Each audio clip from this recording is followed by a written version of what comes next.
And I deliberately decided to stay away from my mother and father and just touch on them briefly in their influence for the reasons that are flowing out of my eyes right now. I'd like to wish all of you a good evening, fellow inductees, distinguished alumni, friends, and most importantly, my family. My wife, Christy, my daughters, Kaylee, Taylor, Alex, my brother, Dennis, my sister, Renee, my mother-in-law, Linda, and my friends who have been here today. I'd like to acknowledge and thank the Hall of Fame nominating committee. I'm so very proud, so very humbled to be standing here before you. I must confess that if I ever made it to the Hall of Fame, I thought it would have been because of my athletic prowess. This nomination was a total surprise. Now let me take a moment to get my tongue out of my cheek because it's in there pretty deep. I read in the little bio that I was an exceptional athlete. Now it's flattering, but when I got to college, I found out I was probably a mediocre high school athlete. That was a dose of reality. Then I thought, well, maybe this is a makeup call. My brother Dennis was a true herald, and sister Renee was a true herald, and somehow I got passed over. In all seriousness, I received the news of my nomination via an email following a particularly trying Friday.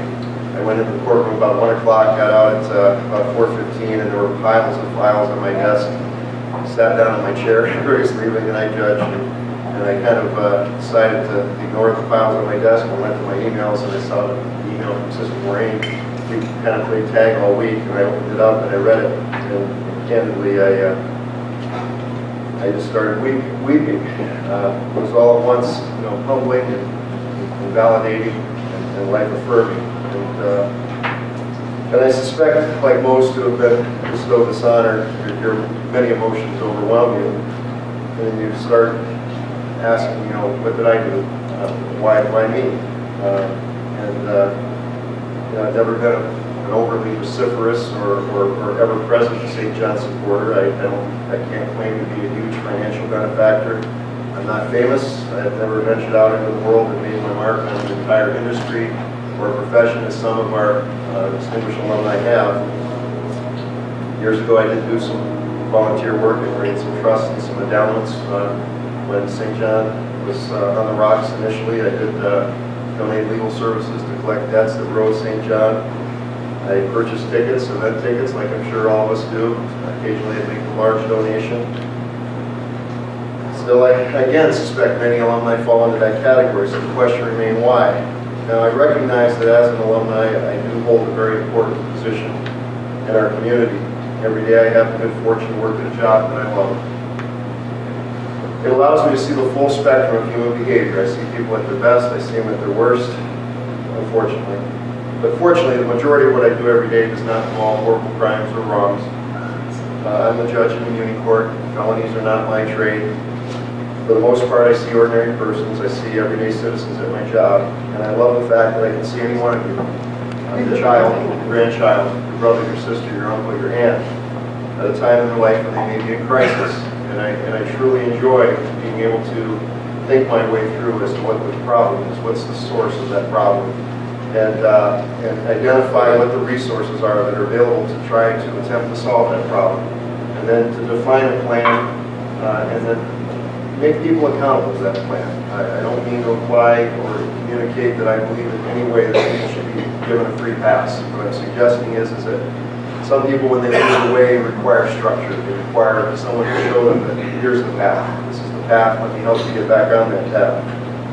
I truly enjoy the process of restoring that which has been broken, and I attempt to do it every day in a firm, fair, respectful fashion. And that's when I got to the point where the meaning came. My being here today is due to two parents that made a commitment to each other to live our faith.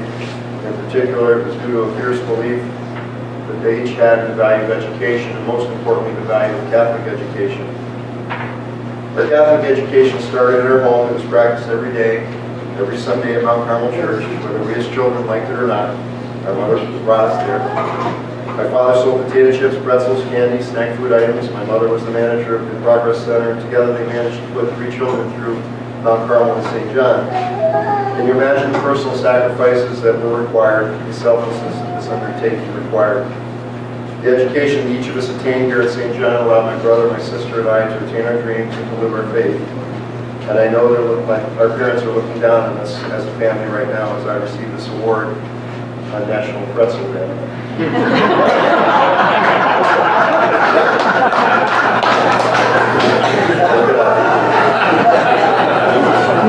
It was in the halls of St. John where I learned what I would call grace. Ironically, I learned it because of a mistake that I and a few of my classmates and friends made during our senior year of high school. Now, without providing any details, because I am in an election year,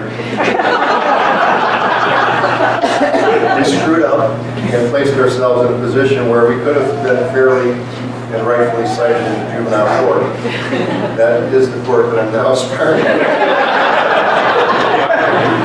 There's some irony here. It took Father Tobin and Mr. Pasella a very short time to find out what had happened and who was responsible, and each of us one by one were called into the office where a conversation took place. Several hypothetical resolutions to this problem were posited by Father Tobin and Mr. Pasella, and each of us were allowed to go home and think upon these identified possible options as to solutions. And I'm happy to tell you that when we all conferred, we agreed upon the path that needed to be taken, and we fixed the problem, and it was never again discussed by any of us, nor was it discussed by staff or Father Tobin or Mr. Pasella. I call it grace because it's informed me in terms of one of my most abiding judicial philosophies. In order for any abiding change to occur, the intrinsic value of people must be recognized and preserved. And this value can be irreparably damaged by a knee-jerk response that someone may make to a poor decision of another. In my case, it was addressed by two individuals, one clergy, one layperson, who recognized the intrinsic value of the individuals involved, and they had every right to cite us in juvenile court. Instead, they applied their insight, they applied their intuition in extending grace. What they did is what I try to do every day. They did not judge as though they were judging a person. They judged the conduct, and the conduct was wrong, but not drastically wrong, and accordingly they allowed us each the opportunity to reach our own decision as to the path that needed to be taken. They used it as a teaching opportunity. It was instructive. It was a moment in time that I've never forgotten. It informs my decision-making and my philosophies to this day. The easiest thing for any judge to do is to sentence someone in jail. It requires no thought. It's far harder to achieve change in behavior with the power of an idea. It takes insight, it takes understanding of the human condition, it requires patience, it requires creativity, it requires, I submit, an extension of grace to allow the room for change. I learned this lesson first in my home. It was refined by Father Tobin, the Catholic instruction that I received at St. John High School, myself. It was internalized by me, and I've never forgotten the life lesson that I learned. I tried to extend grace every day of my professional life. All people have value. As a footnote, two of my cohorts that day have gone on to have fabulously successful careers. They have value that was recognized on that day, and they've returned this school's investment into the society 1,000-fold.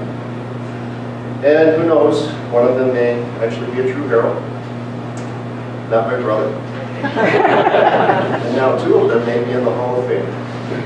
Thank you so much for this wonderful